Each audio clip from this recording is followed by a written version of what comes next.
ثم ما بعد السلام عليكم ورحمة الله وبركاته. ci gaba da wannan karatu da muke yi a cikin wannan masallaci mai albarka masjid ahlul madina, wanda a cikinsa kuma a cikin kowace ranar juma'a muke gabatar da karatu a cikin littafin fathul jawad ko kuma littafin da aka fi sani da askari.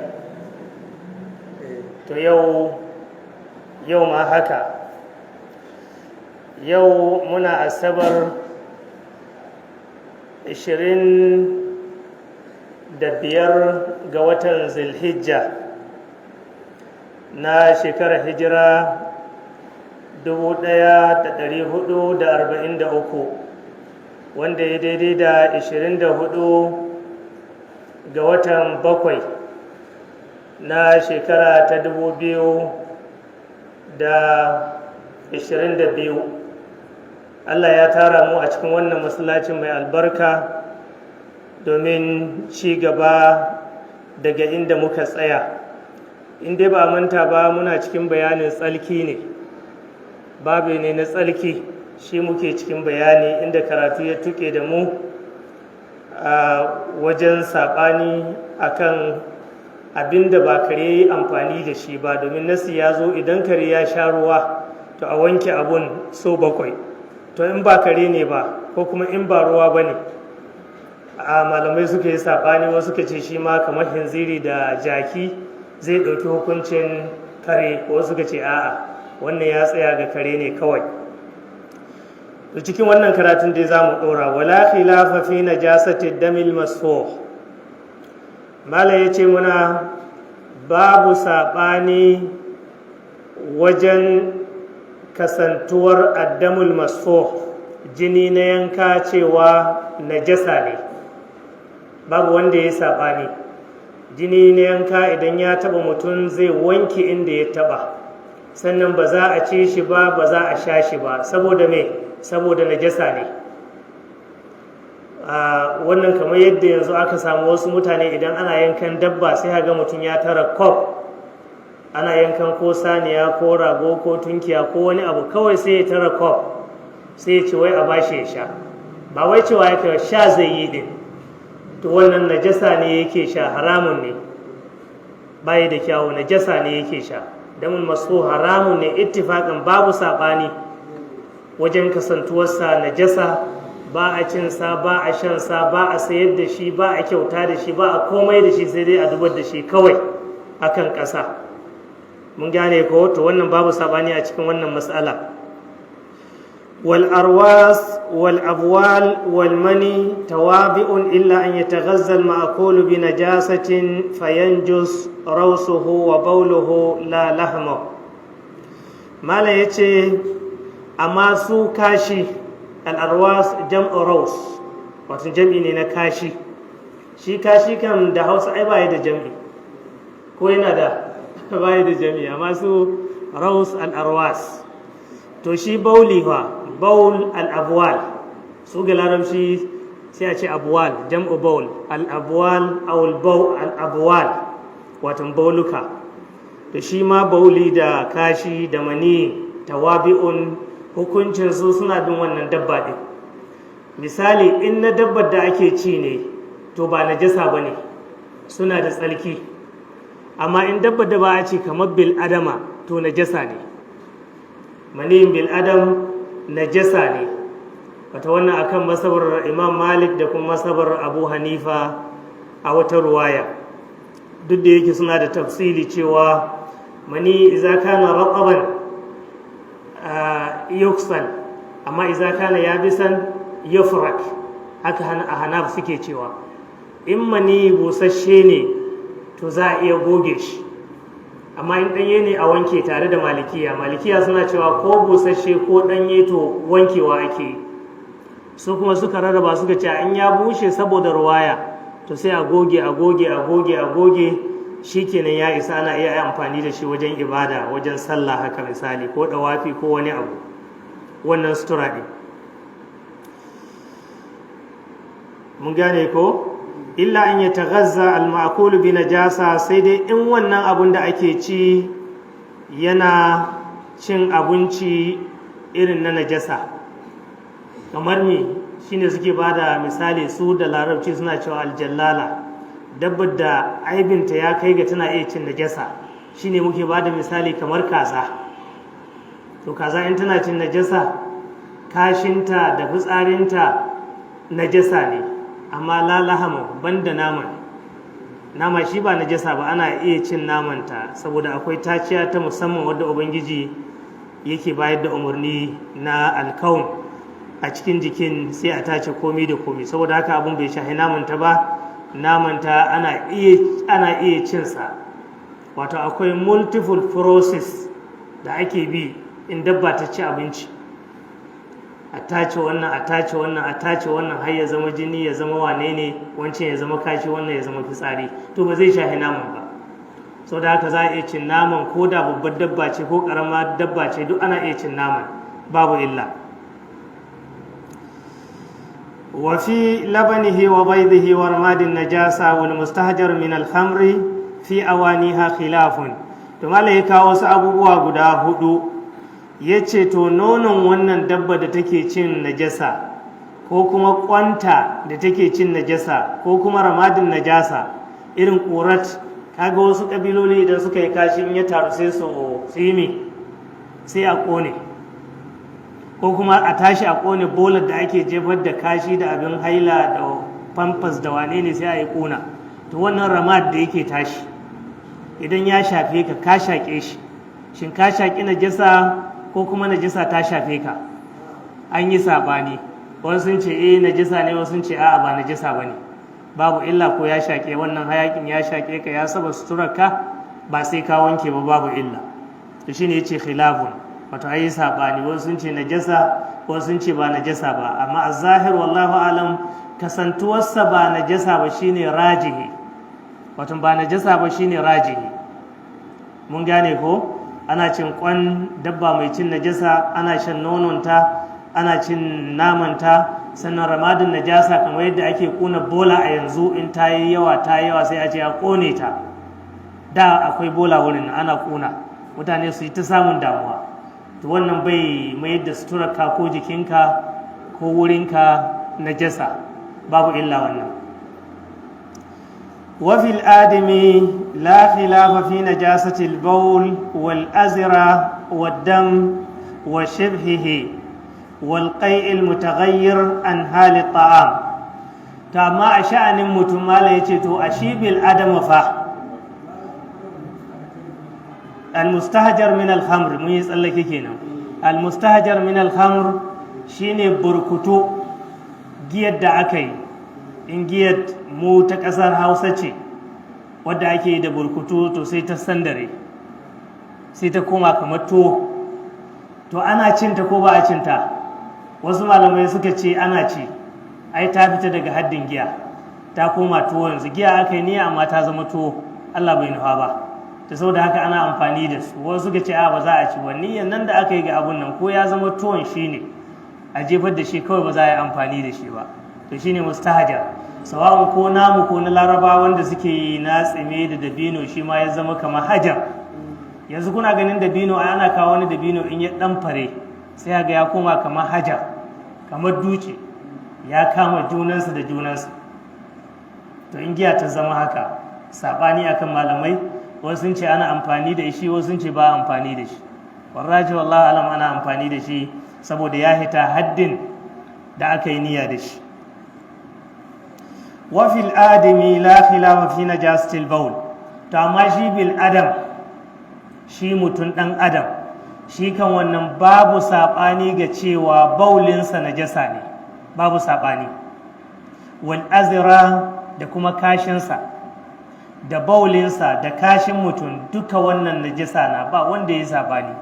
sau da haka in baulin mutum ya taɓa shi sai ya wanke, inga jikinsa ne ya wanke jikinsa, inga suturarsa ya wanke suturarsa, inga bagiransa ne kuma ya wanke bagiransa, ya yi mawurin tsarki. haka ake so.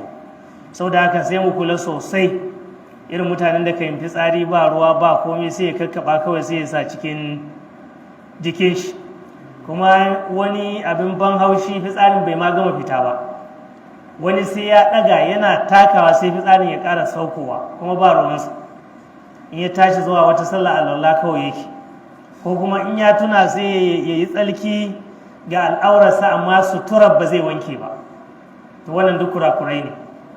Yadda ka wanke al'aurarka haka duk inda fitsarin ya taba, in jikin ne in suturan ne sai ka wanke shi sannan ka yi sallah. Wannan shine ka'ida. Mu kula da wannan sosai, muna sakaci, domin duk ibadar da aka yi in babu tsalki to ubangiji baya karɓar ta. Ubangiji baya karɓar ibada sai da sharaɗin nan na farko shine tsalki, ga ibadodin da ke karɓar tsalki. Mun gane ko? Waddam haka shi ma jini babu saɓani ga cewa shi jini kansa shi ma najasa ne. Idan jini ya taɓa ka to najasa ta taɓa ka, sai ka je ka wanke jini idan ya taɓa ka. Mun gane? Haka in ya taɓa suturarka shi ma ka wanke shi. Mun gane ko? Duk wanda jini ya taɓa zai wanke. Jini najasa ne. So in kana aikin jini, bayan najasa kaga akwai virus ciki, akwai rashin lafiyar da ana iya in ka taɓa ka ɗauka a cikin wannan abubuwa ɗin, cikin jini ɗin. Sau da haka sai a yi hankali, bayan zamancin najasa kawai kuma akwai illoli na lafiya tattare da shi. Wal'azira wa dam wa shibhihi da abin da ya kama da waɗannan abubuwa ɗin duka najasa ne. Walƙai'il mutaghayyir an hali ta'am, sannan alƙai amai vomiting wanda ya canza daga yanayin abinci. Ka ci abinci, ka san abinci ana process, bayan ka ci awa ɗaya awa biyu za a fara process na abinci, to kaga ya fara canzawa. To idan ka yi amai bayan ya fara canzawa, to wannan aman najasa ne. Saboda haka in ya taba jikinka za ka kurkura bakinka kuma za ka wanke inda ya taba. Shi amai idan ya taba suturarka za ka wanke, idan ya taba jikinka za ka wanke, idan ya yi menene za ka wanke. Shi ne al'adashi. Mun gane hukuncin amai ko? Amma wanda ya canza daga yanayi an fara process ci nashi, to shi ne ya zama najasa. ولا خلاف في طهارة الدمء والبساق والمهاض واللبن. sannan mala ya kawo mana wani hukunci, ya ce babu saɓani a cewa hawaye, mun san kuka hawaye ko? Ruwan da suke fitowa ga idon mutum saboda kuka ko saboda hawaye, to babu saɓani kan cewa so hawaye abu ne mai tsarki. Ko da sun taɓa ka, sun dararo, sun taɓa suturarka, to ba sai ka wanke ba. Suturar ma kana iya sa suturar kai tsaye ka goge hawaye, babu damuwa. Mun gane ko? Shi mai tsarki ne, bayi da komi, ba sai ka wanke ba shi hawaye. Walbusaka haka ma miyau ko kuma yayu, wannan tofin da kake tof sai ka tofa masu turarka ko ka tofa ma wani, to sai dai ya share don ƙazamta ko ya wanke don ƙazamta, ba don najasa ba najasa ba ne. Shi ma miyau ba najasa ba ne, abu ne mai tsarki amma baya tsalkakewa. kamar yadda wani zai yi fitsari sai ga ya tutut sai ya shafa, yana da tsarki amma bai tsalkakewa. Mun gane bambanci ko? Abu ne mai tsalki amma bai tsalkakewa, shi miyau. So ko ka yi tsalki da shi bai yi ba, dole za ka samu ruwa, ko za ka samu alkajiya, ko za ka samu tishu, ko za ka samu dutse, ko za ka samu wani abu, sai ka yi amfani da shi. Mun gane hukuncin miyau ko? Da miyau abu ne mai tsalki amma ƙazamta ne, ba yi da kyawu. Amma ba najasa ne wadda za ta hana ko in ka yi sallah sai ka mai da sallah ba, a ba ko ɗaya babu. Wal muhaq haka ma majina, ita ma majina ba najasa ba ce ita majina abu ne mai tsalki amma baya tsalkakewa ko da ya taba sutura ka ma'ana sallaka ba ta ɓaci ba amma ƙazamta ce mun gane bambanci ko ƙazamta wai ba najasa ba ne ita ƙazamta ita ba najasa ba ne amma sutura saboda kallon mutane da aibantawar da mutane ka yi kaga dole ka gusar da su ka share shi amma ba don yana shafuwar addinin ka yau da kullum ba shi ƙazamta ne fiyo wallaban haka nono ko na dabba ko na adamiya in tana shayar da nono wannan nonon ya zuba ga sutura shi ma ba da jasa ba ne abu ne mai tsalki sai dai a wanke saboda ƙazamta ne kawai amma ana iya sallah ana iya komi da shi ba na jasa ba ne wannan masu shayar da nono kada su ɗauki cewa nono idan ya taba jiki ko ya taba sutura kamar sai an wanke ba sai an wanke ba abu ne mai tsalki wal mashhur najasatu maniyyu abinda a shahararren magana shine maniyin mutum najasa ne wata a mazhabar malikiya shahararren magana a mazhabar malikiya shine maniyin mutum najasa ne shine shahararren magana maniyin mutum najasa ne a mazhabar malikiya kuma shine al-mashhur minha amma wannan mas'ala khilafiyya bainal ulama mas'ala ce wadda malamai suka yi sabani akan ta tun lokacin sahabbai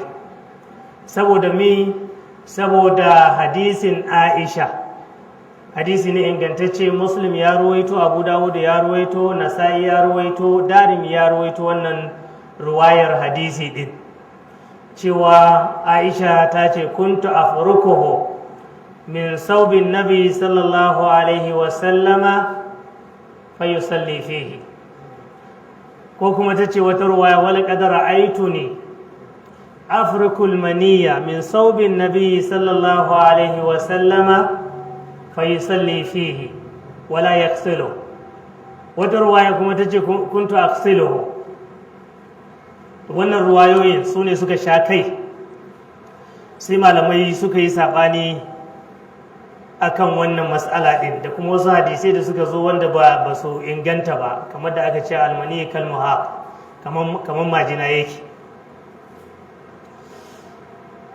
to malamai sai suka kaso kamar imam malik kamar yadda muka faɗa da shi da abu hanifa sun tafi akan cewa mani najasa ne amma abu hanifa fassal shi ya bambanta ya ce za a wanke idan ɗanye ne amma kuma idan ya bushe za a goge ruwai shafi'i da imam ahmad suka tafi kan cewa mani abu ne mai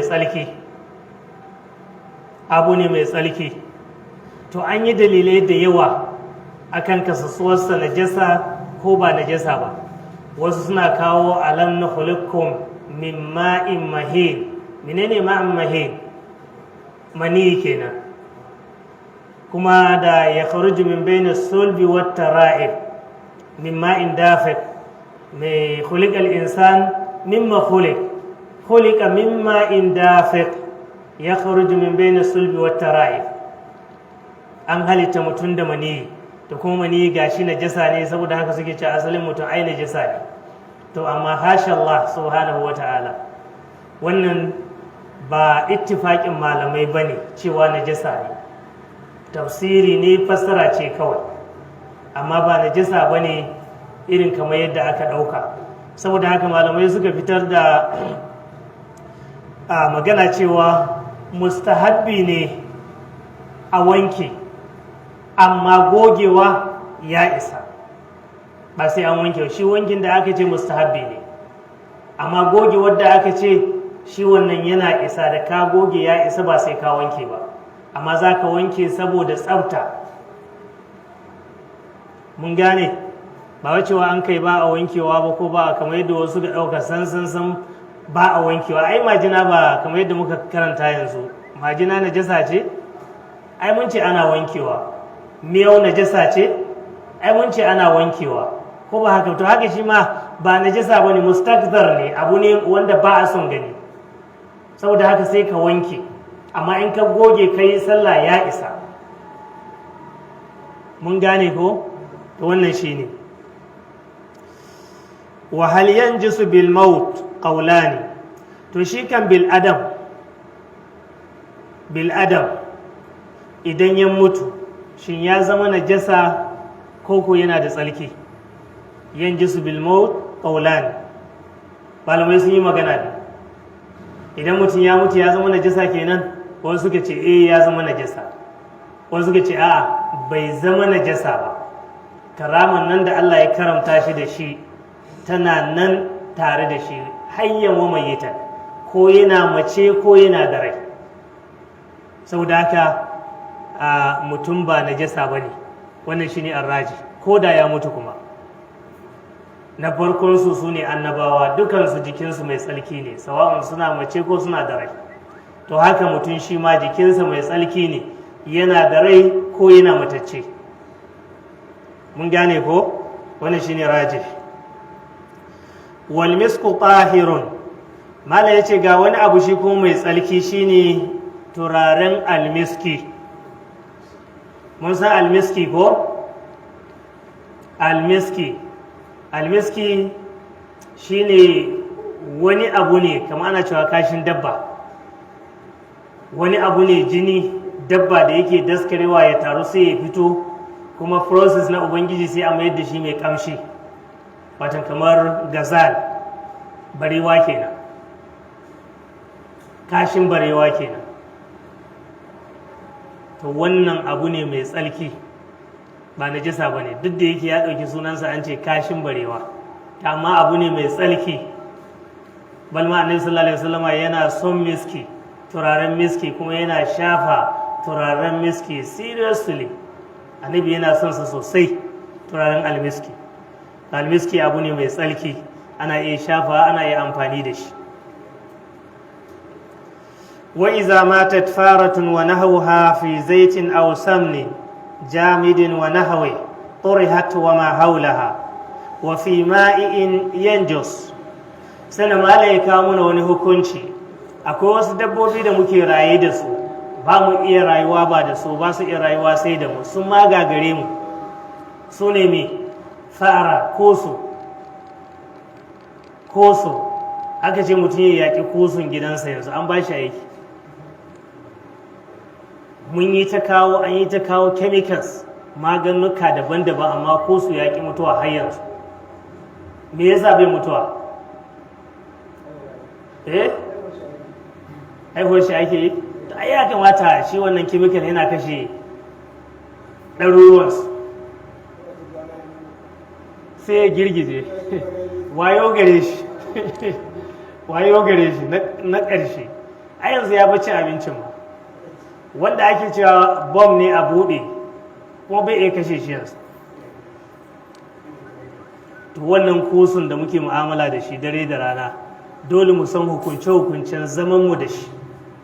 idan ya taba abincin mu ko ya taba abin shan mu, menene hukuncinsa? to wannan hukunci shine aka gaya muna. iza matat fara wa nahawha fi zaitin aw samni, idan koso ya mutu ko abin da ya kama da koso a cikin mai, zait mai ruwa, ko sam mai daskararre, kowanne ya mutu, jamid wato wanda yake daskararre, wa nahwihi ko wanda yake kama da haka din, turihat wa ma haulaha, sai a jefar da shi da duk abin da yake kusan inda ta fada, wannan gefen da ta fada duka a karkare shi, a fidda shi. shine hukunci. mun gane ko? turihat wa ma haulaha, sai a jefar da ita da abin da yake gefenta, shine hukunci.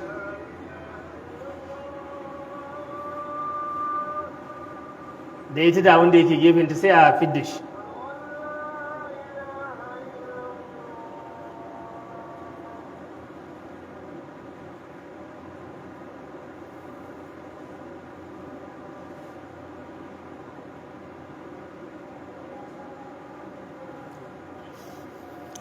to mun dai gane hukuncin ko hata wa ma haulaha da ita da abin da ke gefen ta duka a jefar da shine hukuncin koso idan ya fada cikin abu amma abun ya kasance daskararre ne to duk inda ya taka za a yanke a jefar da shi ba a ci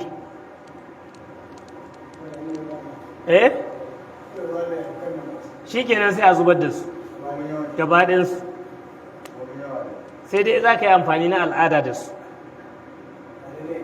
amma ba na ibada ba amma ko bai cika fada a cikin ruwa ba yana da wayon gaske cikin abinci yake fada inda matsi da maiko yake haka dai ruwan Allah ya fada cikin sai dai kuskure kamar yanzu aka kawo abinci sai kusu ya zo ya ci abinci to wannan abincin duk inda ya taba da gefensa zubar da shi aka yi ba a ci shi hukuncin bera ba a cin duk abin da bera ya taba shi su amma in narkakke ne kamar zaiti din ma'i sai ya fada cikin ruwa ko ya fada cikin fura ko ya fada cikin kila coca-cola ko wani abu da haka ko zuma ko miya to duk wannan zubar da shi yake gaba daya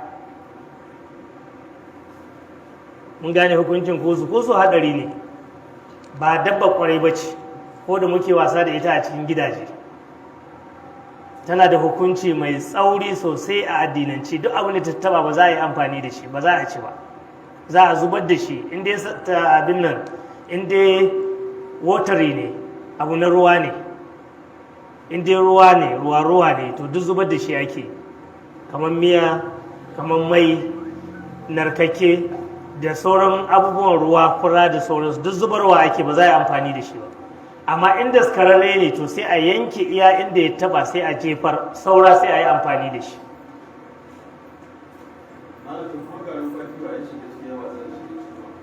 sai a ta saman inda ya bi kawai za a yayi ana ganin ƙawafun shi da kashin shi yana yin kashi ai saboda jin daɗi ana ganin takon shi malam shi ne za a sai a zubar da shi kawai inda ya taba za a zubar da shi so da haka sai a rufe abubuwa da kyau sosai da sosai a babba shi irin wannan dama sannan kuma a kashe shi a huta shi ne ɗaya magani shi baya da wani amfani sai ɓanna kawai shi ne yanayin koso alaikun salam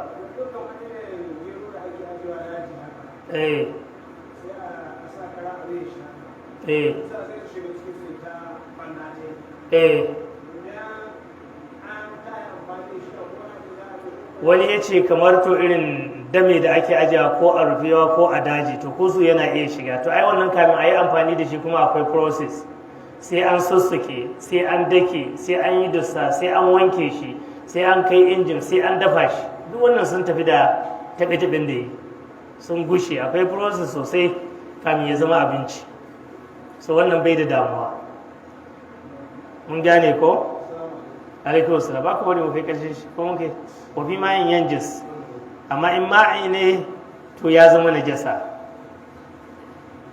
matsayanin ku sura kaɗan ma wala tathuru awanil khamr bi ghasliha wa yakfi fi as-saqil kasay mubalaghati al-mas malan yace la tathuru awanil khamr bi ghasliha abubuwan da aka yi amfani da giya cikin su kamar irin kasko kasan kasko yana rike abu sosai da sosai saboda shi kasan ƙasa ne ko ƙwarya kaga baya ɗaya da kwalba kamar gilas kofi ko roba ba su rikon da waɗannan abubuwa ke riko wancan suna tsotsawa kuma su aji shi ne mala ya ce in an wanke waɗannan awanil khamr wannan wankin bai iya mai da su masu tsarki saboda abun yana nan ciki ta amma irin wannan ya danganci irin waɗancan abubuwan da muka ce nada irin awani amma irin gilas ko kwalbar giya yanzu ko wani abu roba giya wannan duk suna wankuwa very common ana wanke su kuma ana amfani da su wannan babu illa amma shi wannan da yake katanga ne kasko ne kaga an ka je goge shi ta iya fashe ma to yanzu Allah ya kawo canji alhamdulillah muna da gilas muna da roba muna da karfe wanda ake amfani da su kowane aka wanke yawon ko kuma ya zama mai tsarki kuma ana iya amfani da shi wa yakfi fi saqil kasif mubalaghatil mas, sannan yana isa ga abu wanda yake saqil ne mai kaifi, idan an yi mubalaga wajen goge shi, an goge to ya zama mai tsarki. Kamar takobi misali, ko barho ko yuka, waɗannan abubuwa ba ana amfani da su wajen yanke ba, ko ana yanka raƙumi, ana soke raƙumi, ana yanka rago, ana yanka akuya, ana yanka kaza da su ko, to ka ce sai ka wanke. Sannan kuma ana zuwa jihadi da su, ai asara ana jihadi da su ko, to duk wannan ya aka goge su da ƙasa ya isa, goge da aka yi da ƙasa ya isa. Sannan bayan wannan akwai wani aiki da aka yi da su shine haddi. Takobi ana haddi da shi, ana haddin kisasi da shi. Idan za a kashe mutum, ai da takobi ake kashe shi ko, to kaga ko da an kashe shi wannan aka goge da ƙasa, to wannan ya isa alhamdulillah. To kuma da wannan bayanan muka kawo ƙarshen wannan babi, sai wani lokaci nan gaba in Allah mai kowa mai komi ya nuna muna, sai mu ɗora daga inda muka aji. Na'am. Alaikum assalam.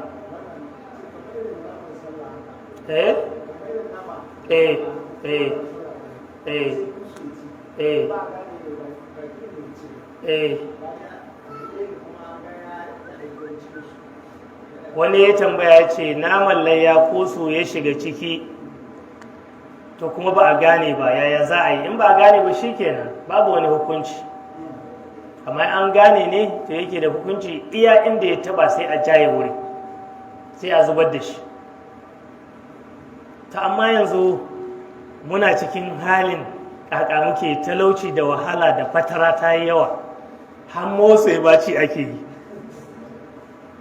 ko, tunda dabbobin da aka yanka wasu ai motsa ne. Wata dabba ta mutu sai a yanke ta haka nan, wata kuma sai a ɗan sa mata jini don in mai sai ya zo sai a shishafa jini ga jikinta don a ce an samu jini gare ta. Amma wannan ba zai hana shari'a ta yi aikinta ba, a ci, zubar da shi za a yi ko da akwai wahala.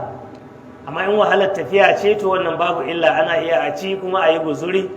Idan mutum ya kai inda zai je kuma ya wadatu, alhamdulillah sai ya zubar saboda lalura ta kare, ta gama. Mun gane hukuncin ko? Wannan shi ne. Alaikum assalam.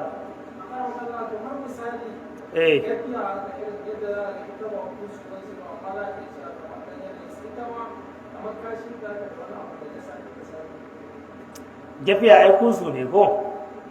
Ina jin suna ɗaya ne ya bambanta ko? Ta ai kusun ne.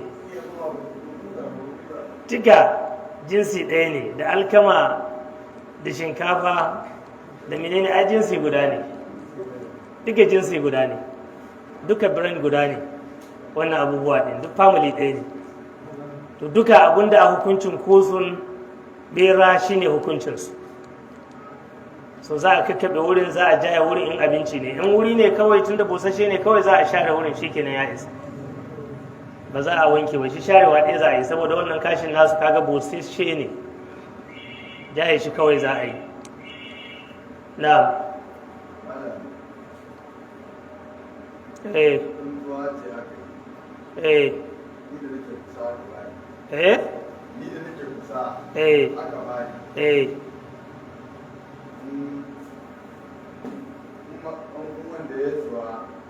ya zo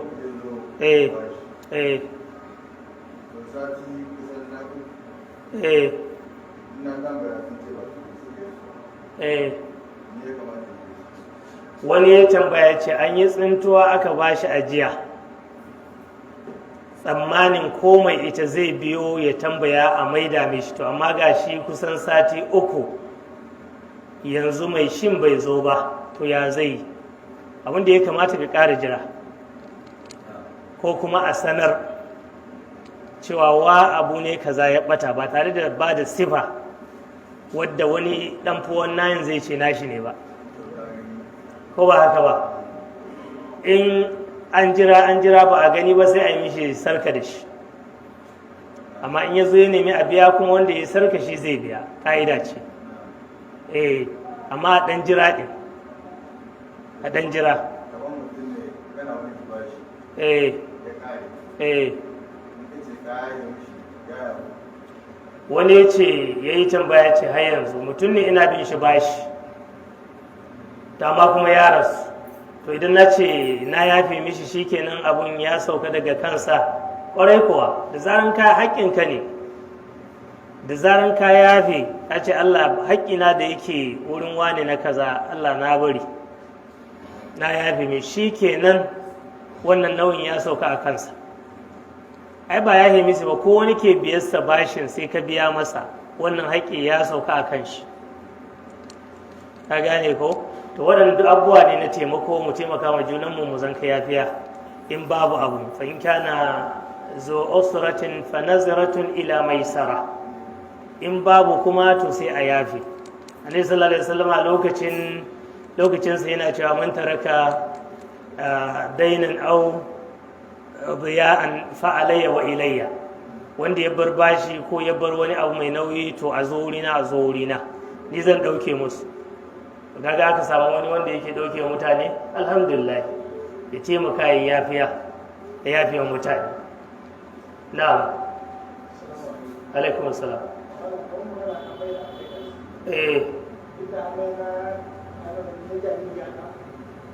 inda yana cin abinci inda ya canza duk da shi alaikum assalam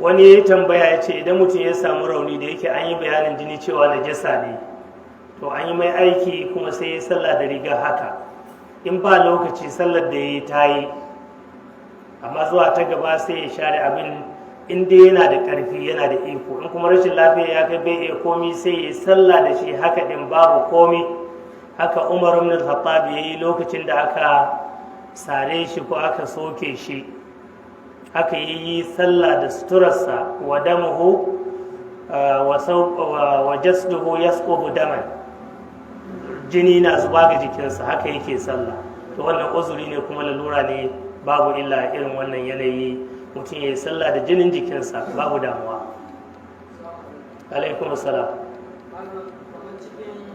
abubuwa matsaloli waɗanda malamai suka yi saɓani.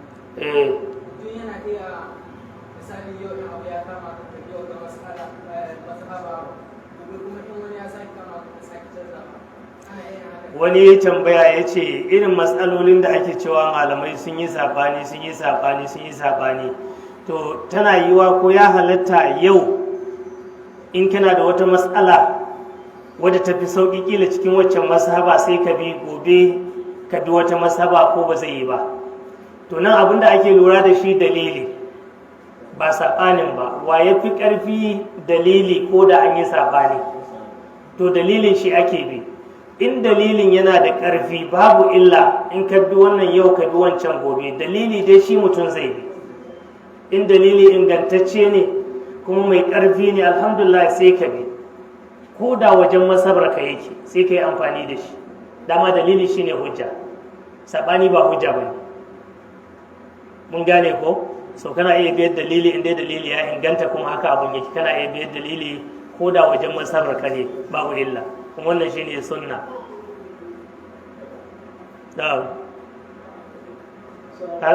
na'am